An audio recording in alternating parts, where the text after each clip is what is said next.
เที่ยวบินพาณิชย์ให้บริการนอกจากนี้รัฐบาลออสเตรเลียยังแนะนำให้ครอบครัวของนักการทูตออสเตรเลียที่ประจำการอยู่ในหลายประเทศในตะวันออกกลางอาทิ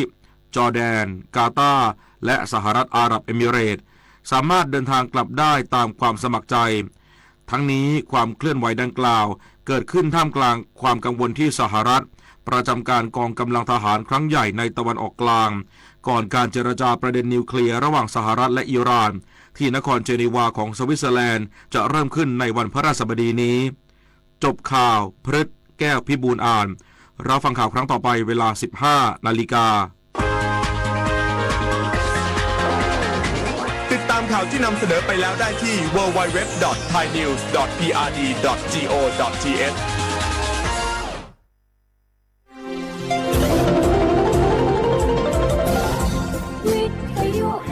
ประเทศไทยให้ความรู้คู่ความสุข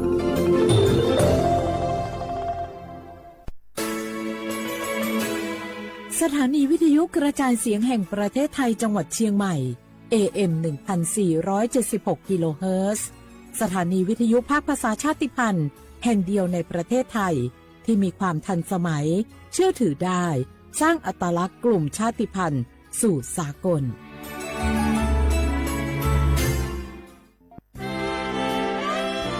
ตลอดประวัติศาสตร์ของชาติไทยพระมหากษัตริย์ไทยทรงเป็นพลังศรัทธาทรงทำนุบำรุงและอุปถัมภ์ศาสนาให้เป็นหลักยึดเหนี่ยวจิตใจของประชาชนเป็นแนวทางในการดำเนินชีวิตด้วยความดีงามศาสนาสอนให้คนไทยรู้จักคุณธรรมความดีและความสามัคคีช่วยประคองจิตใจในยามทุกข์เสริมพลังใจในยามเผชิญอุปสรรคเป็นรากฐานสำคัญของสังคมด้วยพระบารมีแห่งพระมหากษัตริย์และศาสนาอันเป็นที่พึ่งทางใจคือพลังศรัทธาที่ล้อมรวมคนไทยทั้งชาติสู่ความมั่นคงสงบสุขและยั่งยืนตลอดไปร่วมเสริมสร้างความรักในสถาบันหลักของชาติโดยสำนักงานประชาสัมพันธ์ที่ 3 กรมประชาสัมพันธ์ติดขัดเรื่องการรักษาไม่รู้จะใช้สิทธิบัตรทองยังไงไปที่ไหนได้บ้างต้องการร้องเรียนร้องทุกข์มีคำถามมากมายเกี่ยวกับการใช้สิทธิบัตรทองสอบถามได้ที่สายด่วนสปสช1330โทรฟรี24ชั่วโมงตอบทุกคำถามให้คุณรู้ทุกเรื่องเพื่อไม่พลาดทุกสิทธิการรักษาข่าวดีของคนที่เมื่อเจ็บป่วยเล็กน้อยใน16อาการเพียงยื่นบัตรประชาชนก็รับยาได้ที่ร้านยาใกล้บ้านที่มีสติ๊กเกอร์ร้านยาคุณภาพของฉันให้บริการดูแลอาการเจ็บป่วยเล็กน้อยจะปวดหัวปวดข้อเจ็บกล้ามเนื้อมีไข้ไอเจ็บคอปวดท้องท้องเสียหรือผดผื่นคันเข้ารับบริการที่ร้านยาได้แล้วเภสัชกรจะคัดกรองอาการเบื้องต้นรับยารักษาตามอาการไม่เสียค่าใช้จ่ายใดๆสอบถามเพิ่มเติมสายด่วนสปสช1330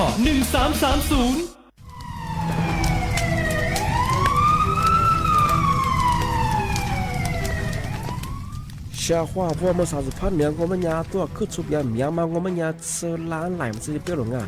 กูจะเปอร์เซ็นต์我们家เวลาทุกวันยาตุ้ชมาอาทิตย์เนี่ยว่าจะว่าโลสักยา我们家ปีกว่าจะมือดัวตุ้ชมาอาทิตย์เนี่ยก็จะตุ้ชมางาอาทิตย์พวกตุ้ชาเวทีมาข้อเนี่ย PM 2.5พิลามาอาทิตย์เนี่ยเวลาช่วยให้คนอยู่ในจ้าอาทิตย์เนี่ยเวลาช่วยนาพิลามายิ่มีความเสี่ยงจะไม่คือโรคหัวใจโดยว่ามันเลยโดยนี่คือสมองเสียมาโรคปอดใกล้มางาอาทิตย์แรก我们家มาสายาสถาบันวิจัยวิทยาศาสตร์งาอาทิตย์เนี่ยคือเทคโนโลยีแห่งประเทศไทยไงย่าวุ้ยชื่อมาคือมาคือแต่คนแรกยี่จอละหัวอัตุทัดสูมีฉากขนาดมาเดี๋ยวจะมาเมื่อเขาลิปาลินมาเป็นซาบิวงามันยี่จอสูงมันเนี่ยคือวชงาสำนักงานวิจัยแห่งชาติงา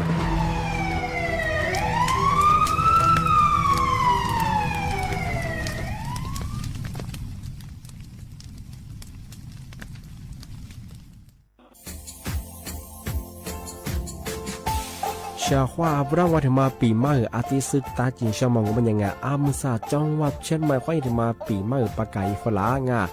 ที่5ที่เนี่ยของพวกควายยังว่า5 3ที่เนี่ยสังเกตคนอยู่ตรงนี้โฉดซึ กูขวางมาคืออาตุถัดชูดงกาปากกาเมียมเดสพิอาลุมีโดขยันโดอจุปดงสัตว์ความแบบดิต้มแบงอาตุถัดชูบงอาทิยาวพื้นที่หรือตัวจางงูเป็นยังก็ยาระบบไฟดีข้อนี้มาอนุญาตอยู่ไม่คือมาคืออาตุถัดชูดงอาทิยาปีความวัตุสองงูเป็นยังฝ่าฝืนยังคือกลุ่มหมายละชัวยาชัวยาโซดงอาทิบ้างงูเป็นยังมาอาตุชัวอาตุเบียพมัวงูเป็นยังอาวุธโทแจ้งศูนย์อำนวยการแก้ไขปัญหาหมอกควานอาทิยาคือฝึงละอองมาคือจังหวัดเชียงใหม่ยี่เบอร์โทรงูเป็นยัง053อาทิตย์112808หรือเดี๋ยวมาโงบัญญาสำนักงานประชาสัมพันธ์จังหวัดเชียงใหม่ก็ยังดีปีมากทีเดียวประกาศยิฝรั่งอันนี้ประกาศมาก็ตะวันเลยยืนจอดฝรั่ง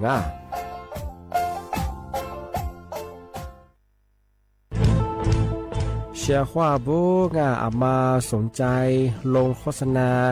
ทาสถานีวิทยุกระจายเสียงแห่งประเทศไทยจังหวัดเชียงใหม่อาวสถานีวิทยุของบัญญายี่เสียคือเสืออาทิเยยี่สัญญาณก็คือหูยาคือยิบเป้งเที่ยวพื้นที่จังหวัดเชียงใหม่ยังอาทิปัญญามาสนใจลงโฆษณาอยู่ช่องบัญญาติดต่อที่สวทเชียงใหม่ยี่เบอร์โทรบัญญาคือ053-276-0685อาทิเย092-246-8579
งะเสียความบลาคว้างอ่ะอามาซา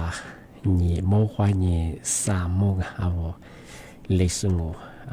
ดูดสุดขวาเปลาโวงะเอาลิซุงปากกากุงบัญญาธาจิ้มหมายไงสวท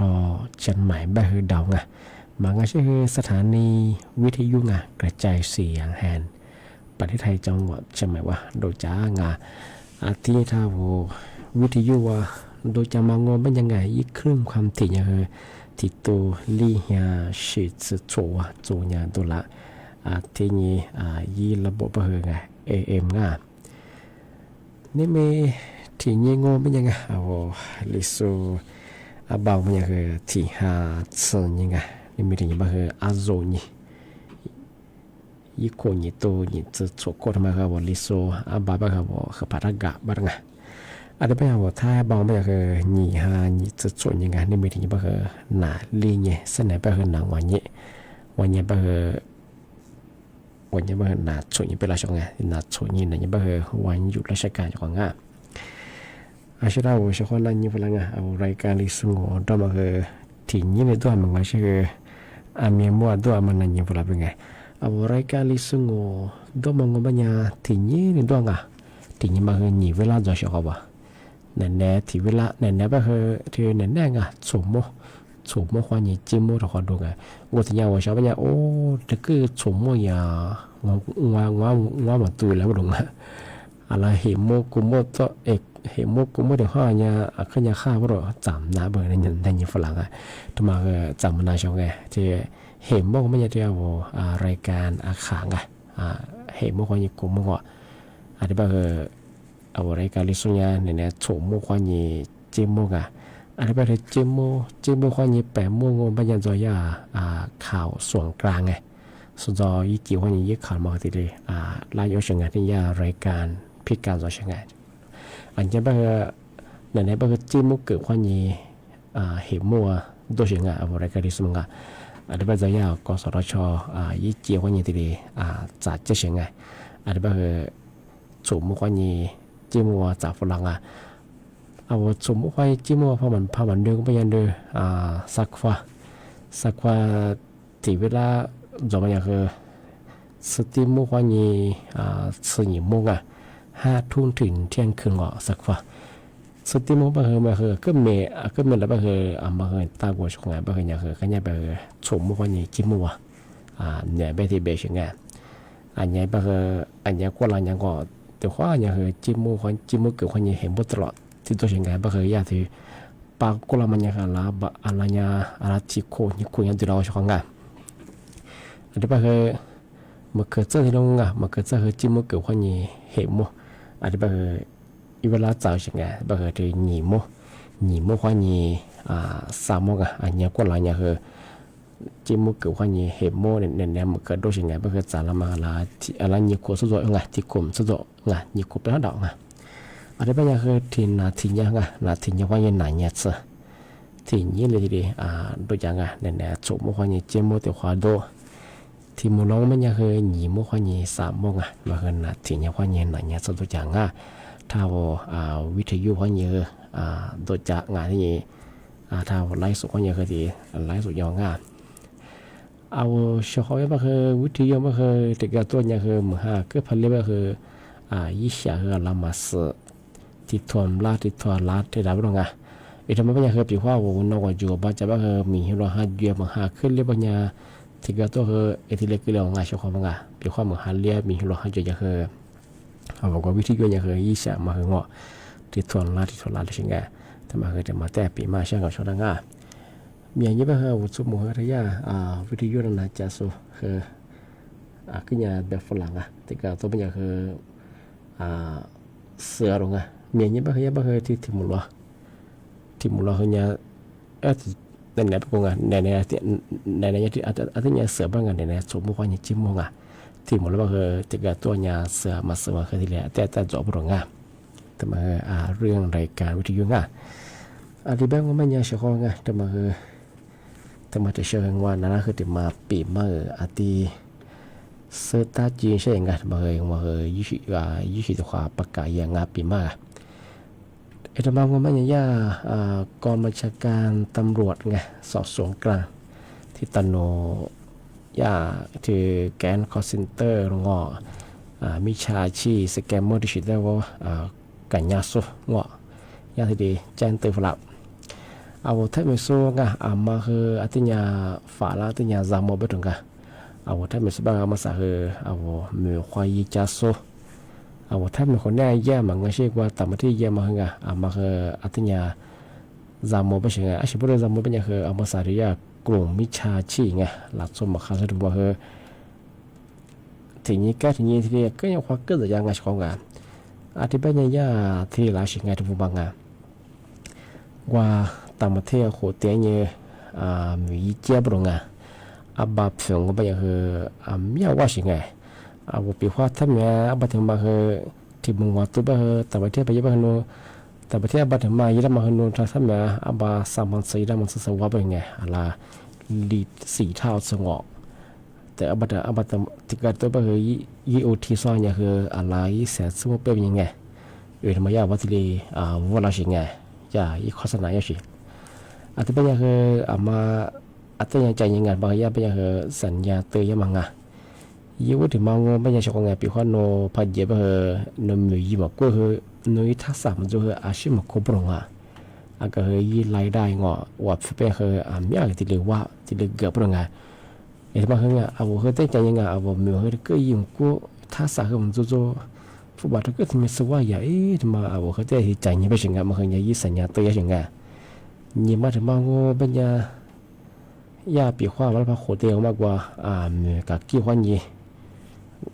ว่าชาดาวไงที่เราชิมขวัญยี่เช็ดดูยามังถ้าขวัญดูยามันมีอะไรไงทำไมเป็นคืออันนี้ยังผิดกฎหมายอะไรไงปีขว้าถูกกฎหมายบ้างนูว่าชาดาวมันยี่ได้ยังไงอันที่ยินทานใบอนุญาตทยากลงจันหางก็ให้โซยิบถูดูแลมาคือจัวยังไงจะมาถึงมังที่จะมองก็ไม่ทางไปขึ้นไงใบรับรองมันก็จะให้ขั้นตอนการทำงานต่างประเทศไงอันนี้อยากที่จะรัฐบาลไงยากโครงการจัดหางว่าอย่างผ่านว่าสิ่งไงอีน้องเขาพามาพายยังก็ไม่ยันว่าระยะสุดท้ายก็ไม่ยังคือผิดกฎหมายยังไง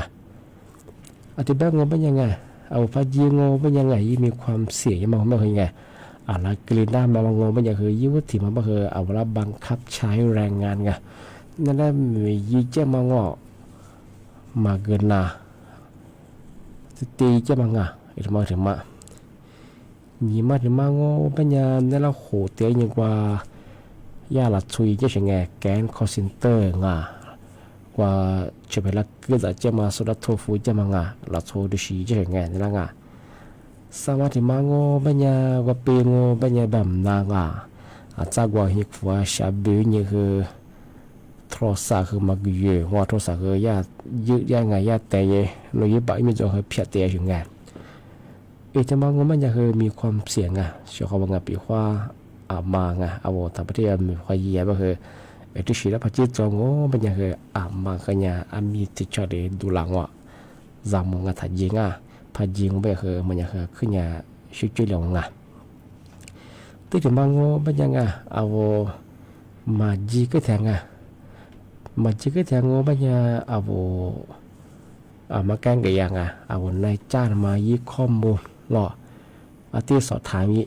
อะไรว่าจะสวยอะไรจะบ้างเอาแต่สุดตัวเฉยอาจารย์โนเอามาแกล้งกันยาโนในจ้านมาอะไรว่าจะสวยมีมาเขามาซื้อๆงอที่มาแต่กระจิ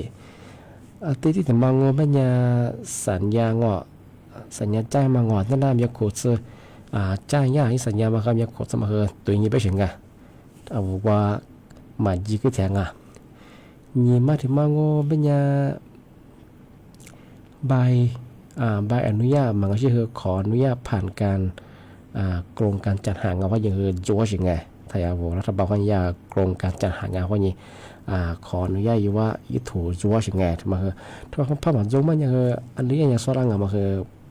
กฎหมายในช่วงมังสามารถถึงมางอเป็นอย่างคือเอาข้อมูลส่วนตัวแบงเอาข้อมูลการเดินทางนวลแล้วก็อย่ามาข้อมูลแล้วก็ใจยิ่งมากันไหนมากันกี่ยาอะไรที่ประเทศมันยาอะไรที่เมืองมันยามังชิมีมาคืออีกข้อมูลมาพิจารณาเพื่อเอาหิกว่าจะสวัสดีแบบที่ ไม่ได้แบ่งเอาไว้เชื่อเขาบ้างถ้าว่าเอาไว้ให้กว่าจะสุดละอาจจะแบบน่าจะมันจะเชื่อเอาไว้เยียผิดเลยบ้างเหรอติดต่อบ้างเหรอเอาไว้ข้อมูลจะบ้างเหรอยากเหรอบ้างทีเดียวก็ข้อหน้าไปสิงทำไมก็ยังจังอาทิตย์แบงไม่ยังเชื่อเขาปีขว้างว่ายามโหเตโซเอาไว้แล้วว่าใช้ได้ทั้งหมดว่าธรรมชาติเชื่อว่าพันจิจังโง่เป็นยังอะไรยังคือที่ฮะปัสยังคือกลุ่มรับรองมันยังคือกลุ่มมิจฉาชีพว่าเกี่ยวกับต่างประเทศจะไปเหงาว่าเวลาว่าชาเด็กเคยยิงโหดแต่ว่าลูกชิ้นคนเดียวมันอีกแต่บางคืออันนี้คือยังคือที่ฮะปัสยังคือมิจฉาชีพที่กลุ่มรับรองอาทิตย์แบบนี้ชาวบ้านพิพากษาว่าดูสิมาพมัวโง่เป็นยังสามารถโทรแจ้งยี่เบอร์โทรมาคือ191มาคือตอนหนูยี่เบอร์บางก็คือ1599จะมาถึงไอ้ที่โทรแจ้งอย่างอาจจะเป็นยังเอาเชี่ยวข้าวบอกว่าถ้าเป็นโซ่มาแต่บางที่มีอย่างง้อมายังมันก็ไงคือเราก็จะเอายี่ข้อมูลมาคือแจ้งมากับกูยังเช่นนึกสมัครกูยังไม่ได้สุดท้ายไปเลยเราก็ยิงแก๊งคอนเซนเตอร์อยู่จะมาตรงไม่ใช่ชี้อยู่มาที่เด็กกินนั่งมาคือเรามองทำมาคือถึงมาแจ้งเตยขนาดนั้นอาทิตย์นี้ที่มาเทเชตีที่มาทำมาคือกุหลาบมาคืออะไรที่อยู่ขวานปีมาประกาศจากวิชาเขาละว่ายิบบัตรประชาชนไงยิบบอกว่ายิบแกเชื่อมาที่พูมังมายิบหมายเลขจวงยิบว่าถึงมาคือที่ภาษาอังกฤษฝรั่งโทรเป็นอย่างคือกูมันก็ยังไม่คือหมายเลขจะบอกว่ามันยังยังไม่คือยิบข้อมูลลัดไงมาแล้วคือตัวทำมาคือทักเกอร์พวกงานมาคือยิบข้อมูลคือยังจะมาจากงานที่ควายจากมาสาบคือยิบบังยิบมีคือนัวมาแล้วคือตัวที่ดีเกี่ยวมันด่างในยิบบิวเดือยังคือสวยมาแต่ยิงเดี๋ยวว่าโซ่ยิบบิวนัวทานธุรการไปยังคือไงในยิบบัตรแต่เดือดเห็นกว่านัวยิบบัตรที่มันจะใช้มาเดือดที่แก้ใช้มาคือมันเดือดมาคือค่ายไงแต่ก็ตัวเราสมัยนี้ว่าที่แก้ใช้มาคือก็ยังเยอะเจ๋งไงก็คือมาคือจำมาจากงานเดี๋ยวว่าสมัยเดียวก็คือทักเกอร์ที่ยังคือสุภาพเดียบก็คือเสื้อเฉียงมางานเราก็จะสมัยคือไงนั่นดูที่บ้างไงยิงยังคือดีตัวสวยยังไงที่บ้านยังไงทำไมคือก็จะเจ๋งไงชอบงานคือที่ยังละมันละวันยังไงยิบใบมีคือมาละดึกมาละง่วงบ้างไงทำไมง่วงมันดังทำไมคือเกือบมันดังไงเราสมัยเสื้อใช่ไหมไงคือยังจำมาจากงานจะแบบนั้นหนุ่ยบาทำไมแต่ยังว่าซีนมาหรือว่าบัญชีมาหรือมันก็ชื่อว่ากับพนันถ้าบุกกันยังบ้างคือไงก็มันรับส่งไปเลยไปเรื่อยสุดท้ายแบบนั่นแหละยาวใช่ไงอาชีพประมาณมาโน่ยมีไฟยืดได้ใช่ไงที่บ้านยังไงทำไมคือยังคือแต่ว่าแต่ปีมาแจ้งเตือนช่างไงที่กระโดดบ้าสู่คือมาซื้ออาจจะมาซื้อบ้าสุดาว่ามาสุดาสูงมาไงมากันยังคือจะเจ๋งมาแต่เบสของงานมาคือเอาข้อมูลสุดตัวคือจะเจ๋งมากที่บ้านยังมาซะนั่นแหละคือหมดว่าทุกว่ากันนั่งเอาเฉพาะทางวิธีนั่นจะส่วนที่ทางไลฟ์สดตีสุดก็คือควางโง่ไงมาสาวรายการลีสุงโดยจังไปทางสถานีวิทยุกระจายเสียงแห่งประเทศไทยจังหวัดจะหมายว่าโดยจังเนี่ยไหนบ้างคือสมมติว่าจริงๆมั้งถึงมันเลยบ้างคือหนีเมื่อวานหนี3 โมงที่บ้านมาสาวนั่นแหละคือหมดว่าทุกว่ากันนั่ง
不是白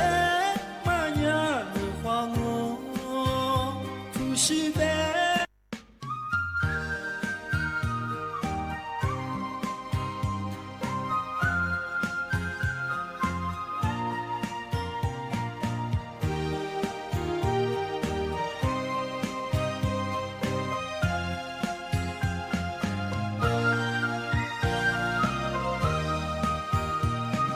错撒让我的肉，你撒是的拉从阿米，马色不怕皮工，吃脏话怎么就是你？哦，密码喊我的肉，你的不是我的马做你，你撒是。咱来苦嘛闹，出走苏里来苦掉我，不是白马呀你花我，不是白马呀你杀死我，你的不是我的马做你，你杀死你不怕皮哥。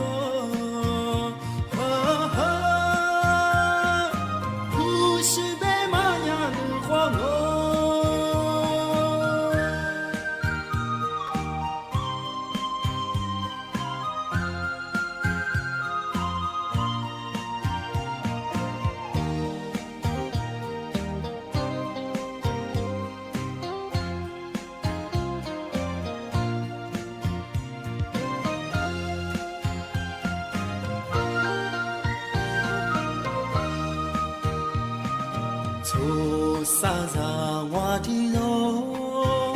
你撒是的拉从阿米，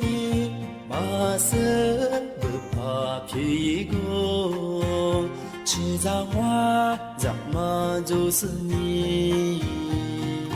哦，密码喊我的肉，你的不是我的马做你，你撒是。咱来苦嘛闹，出走苏里来苦掉我，不是白马呀你花我，不是白马呀你杀死我，你的不是我的马做你，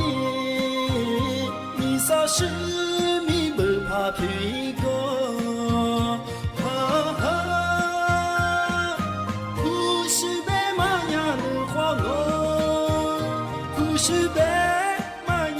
你花我，不是白马呀你杀死我，你的不是我的马做你，你杀死你不怕皮哥。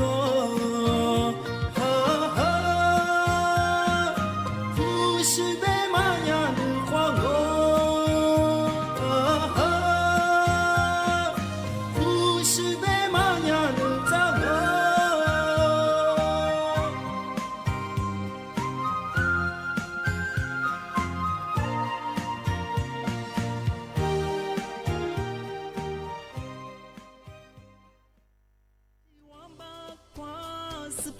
飘起思念，无话微微之光。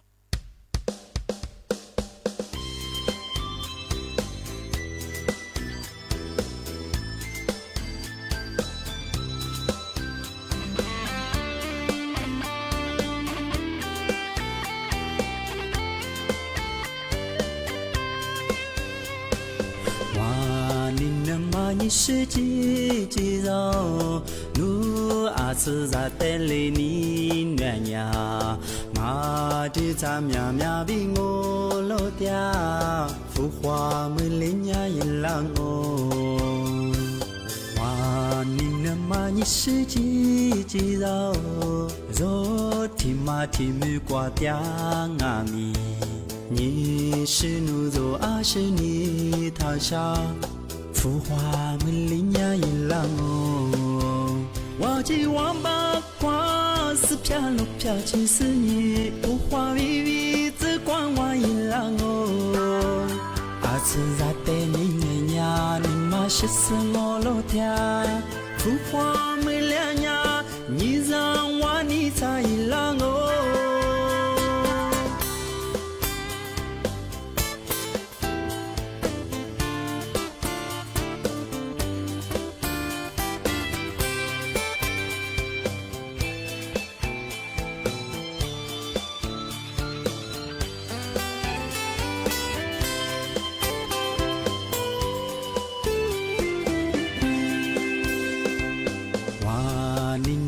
你是几几绕，努阿次在带里你暖呀，马的咱喵喵比我老爹，浮华没人家一浪哦。哇，你那么你是几几绕，若天马天木挂掉阿米，你是努若阿是你他下。浮华没人家一浪哦，花季王八花是飘落飘去是你，浮华微微只管我一浪哦，阿次在带你呀，你妈是死我老天，浮华没两呀，你让我你在一浪哦，花季王八花是飘落飘去是你，浮华微微。只管我一浪哦，阿次在带你呀，你妈是死我老天，浮华没两呀，你让我你在一浪哦。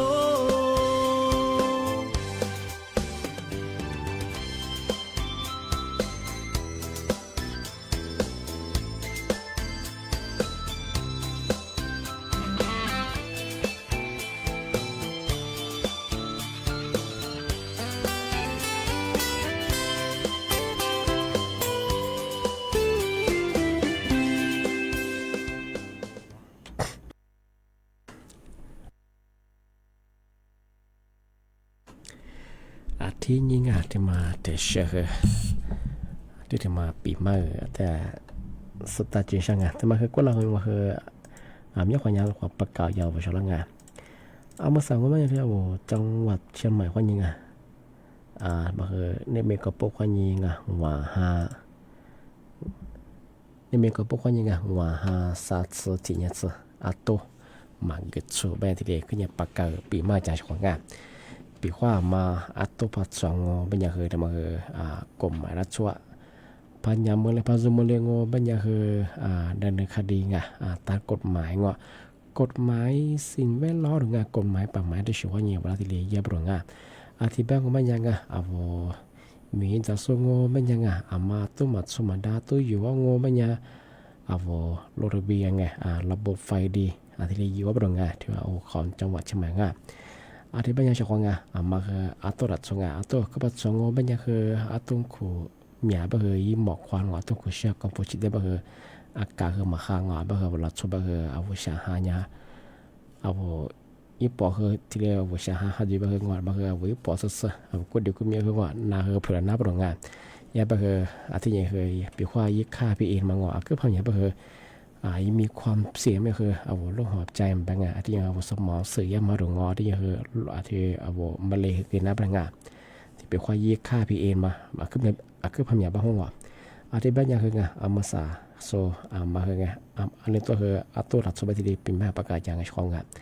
ที่บ้านยังไงช่องไงมาสมบัติดีปีมาประกาศยังไงมาสาสุยโทษมาขึ้นไหนว่าเป็นไงปีว่ามาตัวสมบัติไงคูบีบ้าคือที่กูควายยังคือหนีซื้อโคซื้อเป้ช่องไงผู้บักโคจะว่าเห็นดูนี่ลัดใส่ช่องไงปีควันว่าเขอุทยาที่เฉียงว่ายี่ปัจจุบันคือแต่บางเรื่องลุยทั่วไหนยังที่บางอย่างมาคือว่าลูกชิมดูยังความจะคือตุสมาไทยยังที่เนี่ยว่ามีตัวสุงโง่เป็นยังไงว่ามีรถสวมมาตรงก็สัตว์ซึมแบงว่าที่เฉียเรารถซื้อไปอะไรบ้างตุสมาไงแต่บางอย่างที่เนี่ยเรามาเล่าว่ายังมาสับไปกับโซ่ตัวมาโซ่ที่เดียก็ยังเดี๋ยวฝรั่งมาปัจจุบันคือต้องสัญญาสิ่งจ้างช่วงที่บ้านก็ไม่ยังช่วงนี่มีนะปีมาคือที่เหลือจ้างที่บ้านคือสั้นแดงสั้นแดงถูกมั่วขวานยี่จิ้มมั่วแต่ขวานมั่วละขวานที่บ้านคือว่าชาววิทยุนันจะส่งไลฟ์สดที่สุดคือ คือบ่มองที่บ้านก็ไม่ยังเอามาสาบางพื้นที่แต่ก็จะบ่คือมีฮิลา5ยอมมาเมือง5เรียมาคือจ่อยชของawо ismo jaswa kedu sobanga amako de ma zamonga awо lo shi sobanga bi khwa mi hylo ha ja ma ha khile khwa se ba he mi hi da mo ba ji ba he lo shim na ba he nya he awо aten na ni lo to khwa shinga ma nga ji he wo ta ta nya she chok nga ma he aten ya zamonga ade ba nga ni me na pi ma ma he aten jonga wa shi khoro ha ke mo nga khwaสวัสดีครับ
รับฟังข่าวต้นชั่วโมง 15 นาฬิกากับพฤทธิ์แก้วพิบูลครับนายกรัฐมนตรียืนยันสถานการณ์ชายแดนไม่น่ากังวลย้ำกองทัพพร้อมดูแลสถานการณ์ทั้งหมดอีกสักครู่กลับมาติดตามรายละเอียดครับถนนดนตรีไลฟ์เดือนมีนาคมใช่เลยขอให้เหมือนเดิมกับรักปอนสามพี่น้องบนเวทีเดียวกันไทยธนาวุฒิกบไมโครอินบูโดกันวันศุกร์ที่ 27 มีนาคม 2569 เวลา 18 นาฬิกาณห้องออดิทอเรียมถนนวิภาวดีรังสิตกรุงเทพมหานครติดต่อเข้าชมโดยไม่เสียค่าใช้จ่ายได้ที่ Facebook ถนนดนตรีเรายังเป็นนักเดินทางวิกฤตมลพิษทางอากาศสถานการณ์ปัญหาฝุ่นละออง PM 2.5 เกิดขึ้นจากการเผาโรงงานอุตสาหกรรมส่วนหนึ่งมาจากควันท่อไอเสียที่เกิดการเผาไหม้ที่ไม่สมบูรณ์ของเครื่องยนต์ร่วมป้องกันและแก้ไขด้วยการหมั่นดูแลตรวจสภาพรถก่อนใช้ทำความสะอาดไส้กรองอากาศเปลี่ยนถ่ายน้ำมันเครื่องและตรวจเช็คหัวฉีดน้ำมันให้พร้อมช่วยกันสอดส่องร้องเรียนรถควันดำได้ที่สายด่วน1584เช็ครถก่อนใช้ครอบครัวปลอดภัยสังคมไทยปลอดฝุ่นหากทะเลพูดได้เขาคงไม่อยากได้ขยะหากสัตว์ป่าพูดได้เขาคงอยากอยู่อย่างปลอดภัยพื้นที่ป่าคือบ้านของสัตว์ป่าทะเลคือบ้านของปลาและหมู่สัตว์ทะเลโลกใบนี้ไม่ได้มีไว้ให้ใครคนใดคนหนึ่งแต่มีไว้ให้ทุกคนอยู่ร่วมกันไม่ทำร้ายไม่เบียดเบียนแล้วโลกก็จะ